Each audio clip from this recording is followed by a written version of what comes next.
أعوذ بالله من الشيطان الرجيم بسم الله الرحمن الرحيم السلام عليكم ورحمة الله وبركاته. الحمد لله والصلاة والسلام على نبينا محمد رسول الله صلى الله عليه وسلم. أعوذ بالله من الشيطان الرجيم بسم الله الرحمن الرحيم. واتخذ الله إبراهيم خليلا. புகழும் புகழ்ச்சியும் எல்லாம் அல்ல அல்லாஹ் ஒருவனுக்கு, அல்லாஹுவின் சாந்தியும் சமாதானமும் முஹம்மது ரசூலுல்லாஹி ஸல்லல்லாஹு அலைஹி வஸல்லம் அவர்கள் மீதும், அவர்களை பின்பற்றி வாழ்ந்த உத்தம சத்திய சஹாபாக்கள், தாபிஈன்கள், தபஅ தாபிஈன்கள், உலக முஃமின்கள், முஸ்லிம்கள், நம் முன்னோர்கள், நம் சந்ததிகள், குறிப்பாக நம் அனைவர்கள் மீதும் என்றென்றும் உண்டாவதாக. ஆமீன். கண்ணியத்திற்குரியவர்களே, முஹம்மது ரசூலுல்லாஹி ஸல்லல்லாஹு அலைஹி வஸல்லம் அவர்களை பார்த்து ஒரு சஹாபி சொன்னாங்க, படைப்பினங்களில் மிகச் சிறந்தவரே அப்படின்னு சொன்னாங்க. சொன்ன வார்த்தை படைப்பினங்களில் மிகச் சிறந்தவரே என்று சொன்னார்கள். அதை கேட்ட பெருமானார் ஸல்லல்லாஹு அலைஹி வஸல்லம் அவர்கள் சொன்னார்கள், படைப்பினங்களில் மிகச் சிறந்தவர் ஒருவர் இருக்கிறார், அது நான் அல்ல, சையதுனா இப்ராஹிம் அலைஹிஸ்ஸலாம் அவர்கள் என்பதாக சொன்னாங்க. உண்மையிலே இப்ராஹிம் அலைஹிஸ்ஸலாம் அவர்கள் அந்த வார்த்தைக்கு சொந்தக்காரர். ஸல்லல்லாஹு அலைஹி வஸல்லம் அவர்கள் இப்ராஹிம் அலைஹிஸ்ஸலாம் அவர்களை விட சிறந்தவர்கள் என்பதற்கு பல நிகழ்வுகள், சான்றுகள் இருக்கிறது என்றாலும், கண்மணி நாயகம் ஸல்லல்லாஹு அலைஹி வஸல்லம் அவருடைய சொல்லை நாம் அப்படியே ஏற்றுக்கொள்வது அது அழகான பண்பின் அடையாளம்.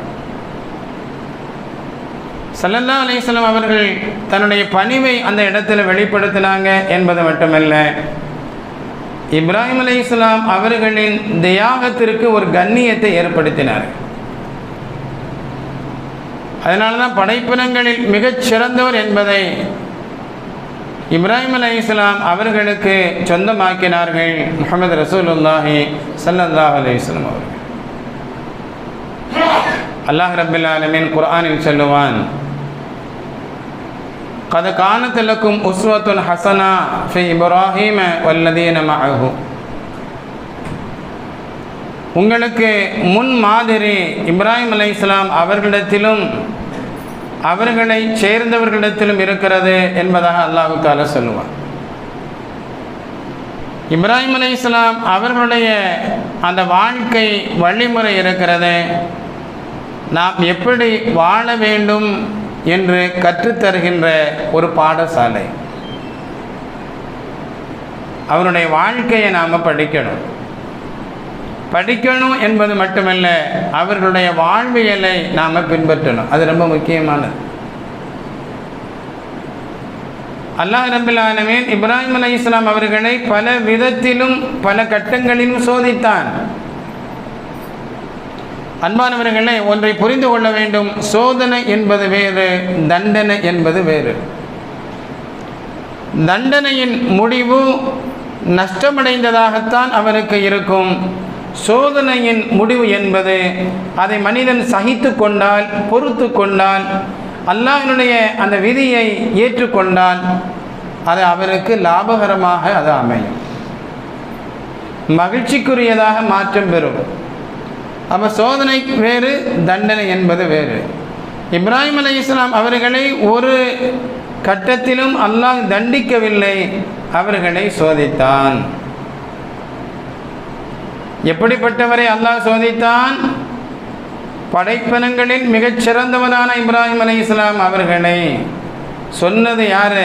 ஸல்லல்லாஹு அலைஹி வஸல்லம் அவங்க சொன்னாங்க, படைப்பினங்களில் மிகச் சிறந்தவர். அல்லாஹ் அவர்களை சோதித்தான்.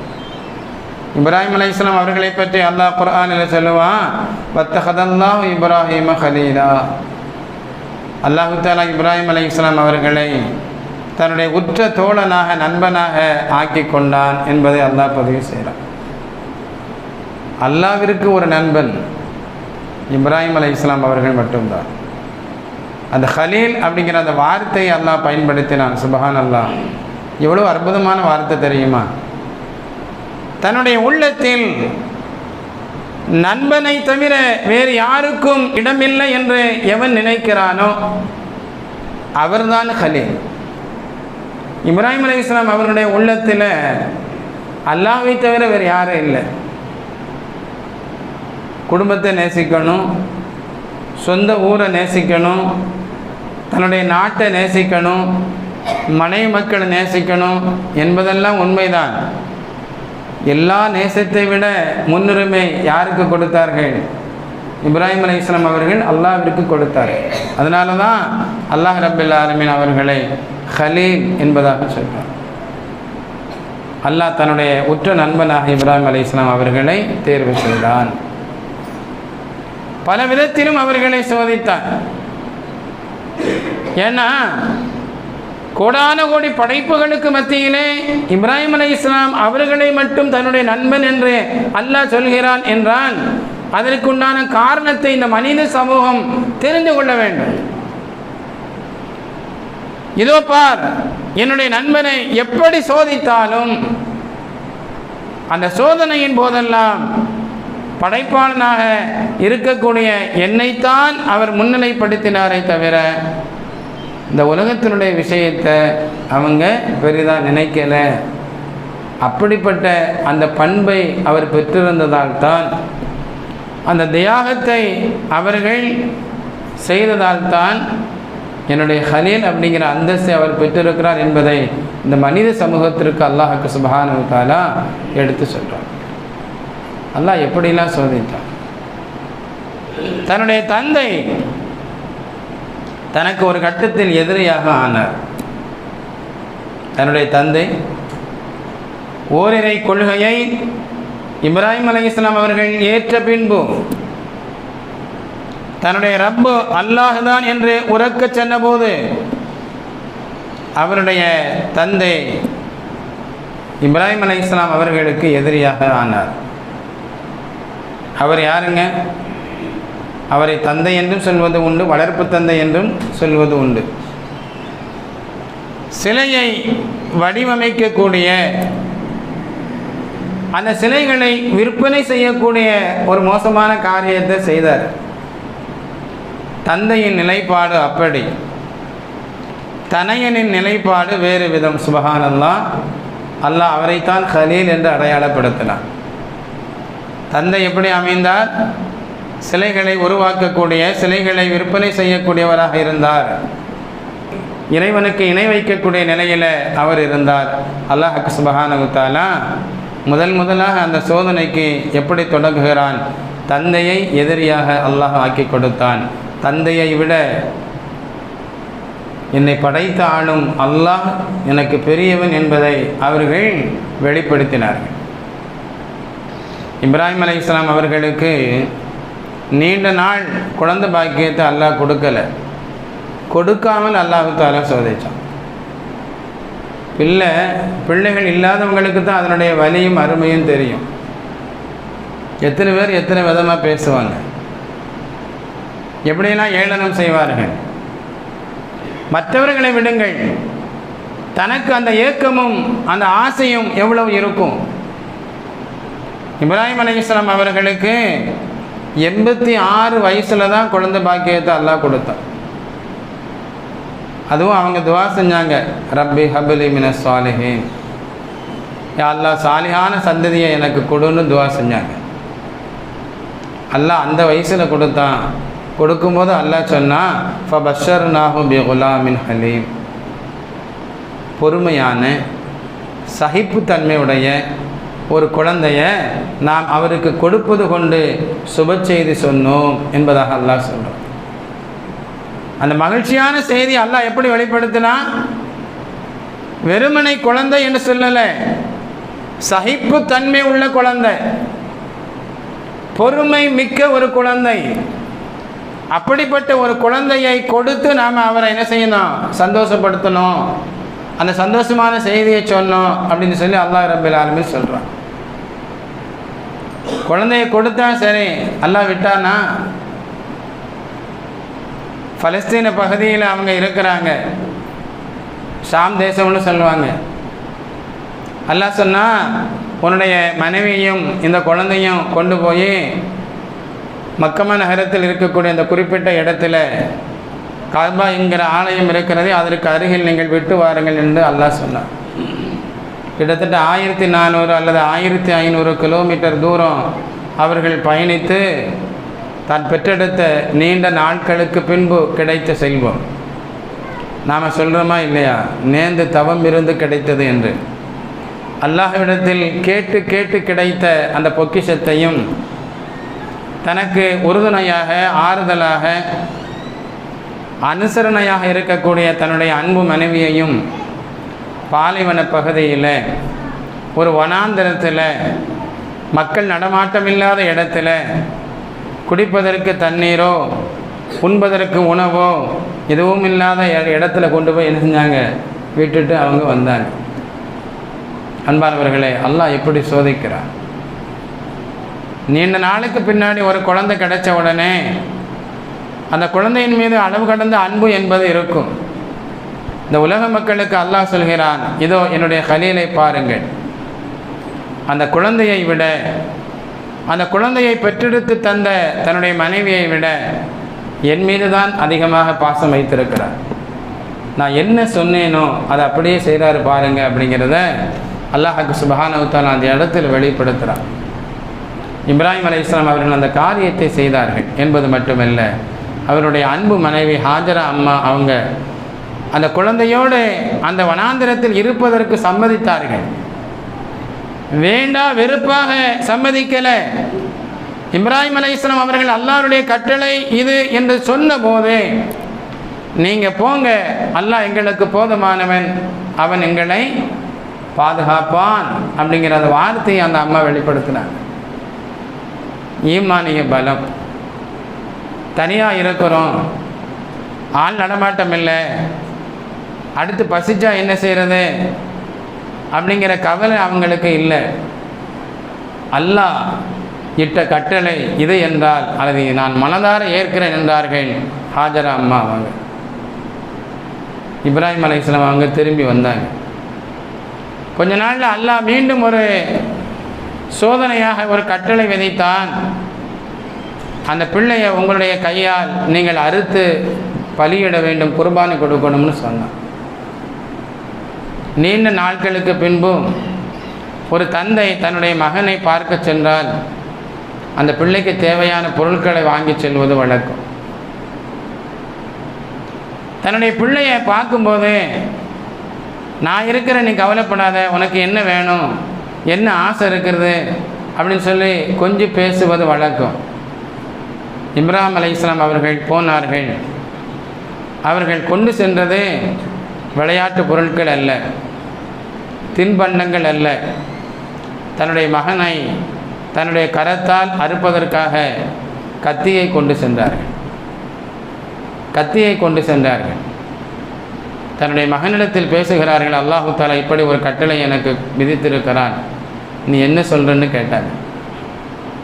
10-13 வயசு இருக்கும் அந்த பிள்ளைக்கு. அந்த பிள்ளை சொல்லிச்சு, யா அபத்தி ஃபஅல் மா துஅமரு சதஜிதுனி இன்ஷா அல்லாஹு மினஸ் ஸாபிரீன். என்னுடைய தந்தையே, அல்லாஹ் உங்களுக்கு என்ன சொன்னானோ, எதை கட்டளையிட்டானோ அதை நீங்கள் செய்யுங்க. என்ன அந்த நேரத்தில் பொறுமையாக நீங்கள் பார்ப்பீங்க. அதுபோலவே அவர்கள் அதற்கு சம்மதித்தார்கள் என்பது பெரிய அதிசயம் என்றாலும், ஹாஜரா அம்மா அதற்கும் உடன்பட்டார்கள் என்பது பேர் அதிசயம். ஒரு கணவன் தன்னுடைய குழந்தையினுடைய காலில் ஒரு ஊசி போன்ற ஒரு முள்ளை வைத்து குத்துகிறான் என்றால் எந்த தாயாவது அதை பார்த்து கொண்டிருப்பாளா? அதை சகித்து கொள்வாளா? ஆனால் தான் பெற்றெடுத்த பிள்ளைய கத்தியால் தன்னுடைய கணவனை அறுக்க துணிந்த அந்த தருணத்தை ஒரு தாயாக இருந்து அவர்கள் அங்கீகரிக்கிறார்கள் அப்படின்னு சொன்னால், ஹாஜரா அம்மாவனுடைய அந்த ஈமான், ரப்பின் மீது வைத்திருக்கக்கூடிய அந்த அழுத்தமான நம்பிக்கை எவ்வளவு பெருசு. அதனால தான் அல்லாஹ் சுப்ஹானஹு வ தஆலா இப்ராஹிம் அலைஹிஸ்ஸலாம் அவர்களையும் அவர்களுடைய குடும்பத்தார்களையும் நமக்கான முன்மாதிரி என்று அல்லாஹ் தஆலா சொல்கிறான். கத் கானத் லக்கும் உஸ்வத்துன் ஹஸனா ஃபி இப்ராஹீம வல்லதீன மஅஹு. இப்ராஹிம் அலைஹிஸ்ஸலாம் அவர்களிடத்திலும் முன்மாதிரி இருக்கிறது. வல்லதீன மஅஹு, அவர்களோடு சேர்ந்திருக்கக்கூடியவர்களிடத்திலும் உங்களுக்கு முன்மாதிரி இருக்கிறது. அவங்க தான் உங்களுக்கு ரோல் மாடல். அல்லாஹ்வுடைய சொல்லுக்கு எந்த அளவுக்கு கட்டுப்படணும் என்பதற்கு அவர்கள் சிறந்த முன்மாதிரி. அப்படிங்கிறது அல்லாஹ் சுப்ஹானஹு வ தஆலா நமக்கு சொல்கிறார். கண்ணியத்திற்குரியவர்களே, இஸ்மாயில் அலைஹிஸ்ஸலாம் அவர்கள் தன்னுடைய தந்தையின் கட்டளைக்கு கீழ்ப்படிந்தார்கள். அந்த தாய் அந்த பிள்ளைக்கு அல்லாஹ்வை பற்றி சொன்னதனால் இஸ்மாயில் அலைஹிஸ்ஸலாம் அவர்கள் அந்த வார்த்தையை வெளிப்படுத்தினாங்க. அல்லாஹ் இட்ட கட்டளை நிறைவேற்றுங்க, நான் அதற்கு பொறுமையாக இருக்கிறேன். ஒரு தந்தையினுடைய சொல்லுக்கு கட்டுப்படணும் என்பதை தாய் சொல்லிக் கொடுத்ததனால தந்தை சொன்னவுடனே அதை இஸ்மாயில் அலைஹிஸ்ஸலாம் அவர்கள் ஏற்றுக்கொண்டார். அன்பானவர்களே, நாம் யோசிக்கணும். அவருடைய குடும்பமே தியாகத்தின் அடையாளங்கள். அல்லாஹ் சுப்ஹானஹு வ தஆலா 2 முக்கியமான பிள்ளைகளை இப்ராஹிம் அலைஹிஸ்ஸலாம் அவர்களுக்கு கொடுத்தார். அதில் நமக்கெல்லாம் தெரியும், ஒரு மகன் இஸ்ஹாக், அதில் மூத்தவர் இஸ்மாயில் அலைஹிஸ்ஸலாம். அவங்க மூத்தவர் இஸ்மாயில் அலைஹிஸ்ஸலாம், 2வது இஸ்ஹாக். இஸ்ஹாக் அலைஹிஸ்ஸலாம் அவர்களின் மூலமாக ஏராளமான 1000க்கும் மேற்பட்ட இறை தூதர்களை அல்லாஹ் ரப்பில் ஆலமீன் தந்தார். 1-2 நபிமார்கள் அல்ல, 1000க்கும் மேற்பட்ட நபிமார்கள் இஸ்ஹாக் அலைஹிஸ்ஸலாம் அவர்களுடைய வம்சத்தில் வந்தவர்கள். தாவூத் அலைஹிஸ்ஸலாம் அவர்கள், சுலைமான் அலைஹிஸ்ஸலாம் அவர்கள், மூசா நபி, ஹாரூன் அலைஹிஸ்ஸலாம், ஈசா அலைஹிஸ்ஸலாம், யூசுப் அலைஹிஸ்ஸலாம், யாக்கூப் அலைஹிஸ்ஸலாம், அய்யூப் அலைஹிஸ்ஸலாம், சுஹைப் அலைஹிஸ்ஸலாம், யூனுஸ் அலைஹிஸ்ஸலாம், ஜக்கரியா அலைஹிஸ்ஸலாம், யஹ்யா அலைஹிஸ்ஸலாம் என்று ஏராளமான நபிமார்கள் இஸ்ஹாக் அலைஹிஸ்ஸலாம் அவருடைய சந்ததியில் வந்தவங்க. எந்த பிள்ளையை அல்லாஹ் அறுக்கும்படி சொன்னானோ அந்த இஸ்மாயில் அலைஹிஸ்ஸலாம் அவர்களின் மூலமாக ஒரே ஒரு நபியை அல்லாஹ் சுப்ஹானஹு வ தஆலா இந்த உலகத்திற்கு தந்தார். அந்த நபி யார்? இறுதி தூதரான முஹம்மது ரசூலுல்லாஹி ஸல்லல்லாஹு அலைஹி வஸல்லம் அவர். அந்த இஸ்மாயில் அலைஹிஸ்ஸலாம் அவர்களை தந்தை அறுக்க துணிந்த போது அல்லாஹ் அந்த கத்திக்கு அறுக்கும் தன்மையை கொடுக்கவில்லை, சொர்க்கத்தின் ஆட்டை கொடுத்து இதை நீங்கள் குர்பானி கொடுங்கள் என்று அல்லாஹ் சுப்ஹானஹு வ தஆலா இப்ராஹிம் அலைஹிஸ்ஸலாம் அவர்களுக்கு சொன்னார். பல சோதனைகளிலும் அவர்கள் அல்லாஹ்வுடைய பொருத்தத்தை தேர்வு செய்து வெற்றி கண்டார்கள் இப்ராஹிம் அலைஹிஸ்ஸலாம் அவர்கள். அதனால் அவர்களை அல்லாஹ் தன்னுடைய ஹலீலாக ஆக்கி கொண்டார். நம்ரூத் மன்னன் நெருப்பு குண்டத்தில் போடப்பட்ட போதும் அதை அப்படியே அவர்கள் ஏற்றுக்கொண்டார். ஹஸ்புனல்லாஹ் நிஅமல் வக்கீல், அல்லாஹ் எனக்கு போதுமானவன், நான் அவன்கிட்ட பொறுப்பு சாட்டுறேன், அவன்தான் அந்த விஷயத்தில் சிறந்தவன் என்பதை உறக்க சொன்னவர்கள் சையதுனா இப்ராஹிம் அலைஹிஸ்ஸலாம் அவர்கள். அன்பானவர்களே, ஒரு தியாகம், அந்த தியாகம் என்பது இழப்பு அல்ல. அந்த தியாகம் ரப்புக்காக இருக்குமேயானால் அதை கொண்டு பல நன்மைகளை அல்லாஹ் சுப்ஹானஹு வ தஆலா தருவான், பல நன்மைகளை தருவான். நாம் நினைக்கிறோம் மனைவியையும் பிள்ளையையும் 1400 அல்லது 1500 கிலோமீட்டர் தூரத்துக்கு வந்து இப்படி விட்டுட்டு போகிறாங்களே, இரக்கம் இல்லையா, மனசு என்ன கல்லா போச்சா அப்படின்னு சொல்லி ஷைத்தான் சில எண்ணங்களை போடுவான். ஆனால் அதை யார் சொன்னது என்பது முக்கியம். அல்லாஹ் இட்ட கட்டளை. அங்கே நம்முடைய அறிவை என்ன செய்யக்கூடாது, பயன்படுத்தக்கூடாது. அல்லாஹ் என்ன சொன்னாலும் அதை செய்யணும். ஷைத்தான் தன்னுடைய அறிவை பயன்படுத்தினான். ஆதம் அலைஹிஸ்ஸலாம் அவர்களுக்கு சுஜூது செய்யணும் அல்லாஹ் சொன்னபோது மலக்குமார்கள் எல்லாம் சுஜூது செஞ்சாங்க. சொல்கிறது அல்லாஹ் என்ன சொன்னாலும் அதை செய்யணும்னு முடிவு செஞ்சாங்க. அதனால் அவர்கள் வெற்றி கண்டார்கள். ஷைத்தான் தன்னுடைய அறிவை பயன்படுத்தினான். இவர் யார், நாம் யார்?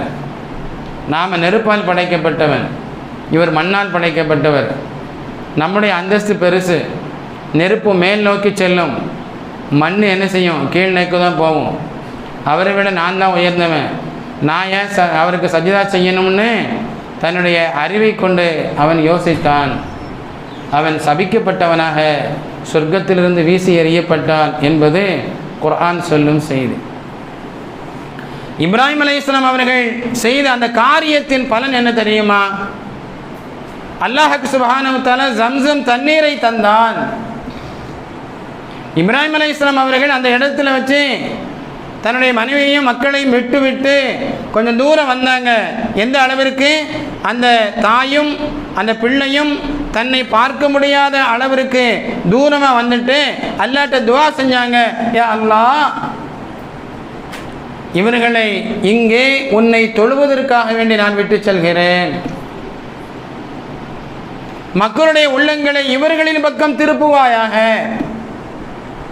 இவர்கள் உண்பதற்குண்டான பழங்களை உணவுகளை நீ கொடுப்பாயாக.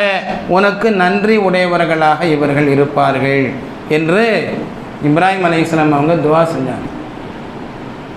இன்னைக்கும் நாம் பார்க்க முடியும்.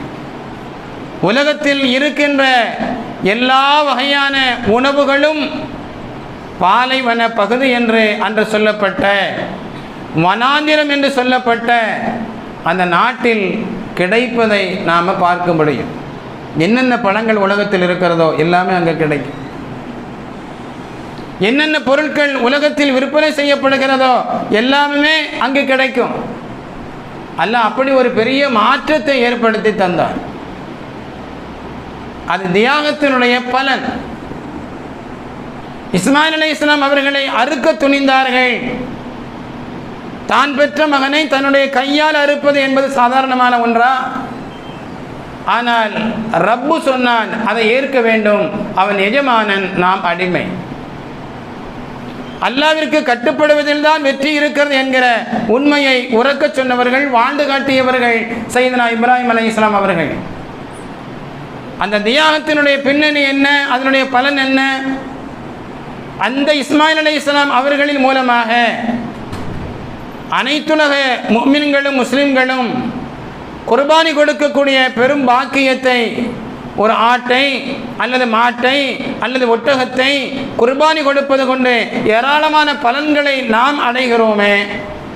அதற்கு இப்ராஹிம் அலைஹிஸ்ஸலாம் அவர்களுடைய தியாகமும் அவர்களுடைய குடும்பத்தின் தியாகமும் காரணமாக இருக்கிறது என்பதை யாரும் மறுக்க முடியாது. அதே இஸ்மாயில் அலைஹிஸ்ஸலாம் அவர்களை குர்பானி கொடுக்காமல் அல்லாஹ் பாதுகாத்து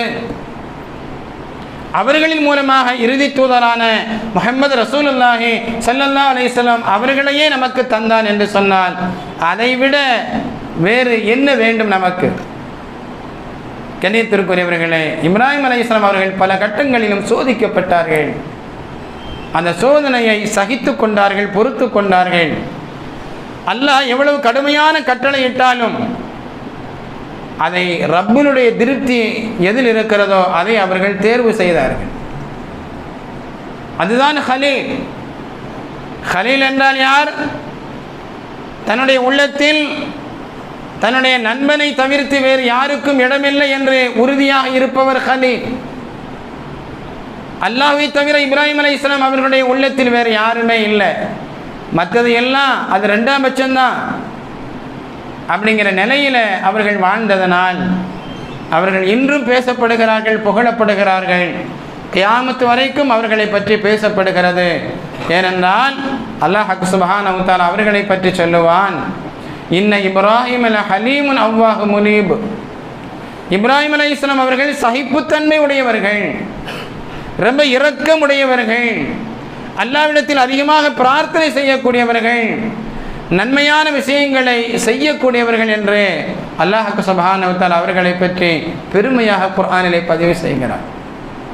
அன்பானவர்களே, நாம் குர்பானி கொடுத்தோம், நம்ம வேலை முடிஞ்சிச்சு அப்படிங்கிறது இல்லாமல் அவர்களுடைய அந்த அழகான வழிமுறையை நாம் பின்பற்றணும். ரப்புக்காக வேண்டி நாம் எதையும் தியாகம் செய்வதற்கு நாம் முன் வரணும். நாங்கள் என்னங்க வச்சுருக்கிறோம் தியாகம் செய்கிறதுக்கு அப்படின்னு சொல்லி நாம் நினைக்கலாம். ஜும்மா தொழுகைக்கு வர்றோம், ஏன் வர்றோம்? ஜும்மா தொழுகை ரொம்ப முக்கியமானது, அது கட்டாய கடமை, நாம் ஜும்மா தொழுதே ஆகணும் அப்படின்னு சொல்லி நாம் நினச்சி வர்றோம். சந்தோஷம், அல்ஹம்துலில்லாஹ். அப்போ அசர் தொழுகையை எந்த லிஸ்ட்டில் சேர்க்கிறது? அது கடமை இல்லையா? அது அல்லாஹ்வுடைய கட்டளை இல்லையா? அது தொடர்பாக அல்லாஹ் நாளை மறுமையில் கேட்பானா கேட்க மாட்டானா? அன்பானவர்களே, நாம் அந்த நேரத்தில் நாம் என்ன செய்கிறோம்? பல காரணங்களை முன்வைக்கிறோம். எந்த காரணமாக இருந்தாலும் அந்த நேரத்தில் தான் வியாபாரம் நடக்கு அப்படின்னு சொன்னாலும் அந்த வியாபாரத்தை தியாகம் செய்யணும். அந்த நேரத்தில் தான் நண்பர்களோடு பேச முடியுது அப்படின்னு சொல்லி காரணமாக இருந்தாலும் அந்த நண்பர்களுடைய அந்த சகவாசத்தை அந்த நேரத்தில் தியாகம் செய்யணும். குடும்பத்தாரோடு அந்த நேரத்தில் தான் நாம் இருக்க முடியுது அப்படின்னு சொன்னால் அந்த நேரத்தை நாம் என்ன செய்யணும்? அந்த குடும்பத்தை அந்த நேரத்தில் தியாகம் செய்யணும். இப்ராஹிம் அலைஹிஸ்ஸலாம் அவர்கள் ரப்புக்காக வேண்டி எதையும் தியாகம் செய்தார்கள். அதனால தான் குர்பானி கொடுப்பது கொண்டு அந்த உணர்வை அல்லாஹ் சுப்ஹானஹு வ தஆலா நமக்கு ஊட்டுகிறார். குர்பானியை கொண்டு நோக்கம் என்னங்க? தான் பெற்றெடுத்த பிள்ளையாக இருந்தாலும் அல்லாஹ் சொன்னான் அப்படின்னு சொன்னால் என்ன செய்யணும்? அறுக்க துணியணும். நாம் ஏன் அறுக்கணும்னு நினைக்கக்கூடாது. ஆட்டை குர்பானி கொடுக்கும்போது அந்த சிந்தனை வரணும். யா அல்லாஹ், உனக்காக வேண்டி நீ இட்ட கட்டளை நான் நிறைவேற்றுகிறேன் அப்படின்னா என்ன அர்த்தம்? நீ சொன்ன என்பதற்காக நான் செய்கிறேன். நீ எதை சொன்னாலும் நான் செய்வேன். நீ எதை சொன்னாலும் நான் செய்வேன். கூட்டு குர்பானியில் சேர்ந்தா போதும்னு நம்ம மனசு சொல்லுது. ஆனால் அதுக்கு பின்னணியில் இந்த விஷயங்கள் இருக்குது. ஆடு குர்பானி கொடுத்தோம் அப்படின்னு சொல்லி பெருமைப்படுவதற்கு ஒன்றுமல்ல. அதனுடைய பின்னணியை நாம் பின்பற்றி வாழ்வதில் தான் அதில் வெற்றி இருக்குது. அல்லாஹ்வுடைய நல்லடியார்களே, அல்லாஹ் சுப்ஹானஹு வ தஆலா இப்ராஹிம் அலைஹிஸ்ஸலாம் அவர்களை நமக்கு சிறந்த முன்மாதிரி என்று குர்ஆனின் மூலமாக சொல்கிறான். அந்த இறை தூதருடைய அழகான வழிமுறையை பின்பற்றுவதில் நிச்சயம் வெற்றி உண்டு. அல்லாஹ் சுப்ஹானஹு வ தஆலா இப்ராஹிம் அலைஹிஸ்ஸலாம் அவர்களும் இறுதி தூதரான எம்பெருமான ஸல்லல்லாஹு அலைஹி வஸல்லம் அவர்களும் எந்த வழியை நமக்கு அடையாளம் காட்டி வாழ்ந்து காட்டினார்களோ அந்த வழியில் நடக்கக்கூடிய நசீபையும் பாக்கியத்தையும் அல்லாஹ் எனக்கும் உங்களுக்கும் உலக முஃமின்கள் முஸ்லீம்களும் சந்ததிகள் அனைவர்களுக்கும் தந்தார்கள் புரிவானாக. ஆமீன் ஆமீன் யா ரப்பல் ஆலமீன். அஸ்ஸலாமு அலைக்கும் வரஹ்மத்துல்லாஹி தஆலா வபரகாத்துஹு.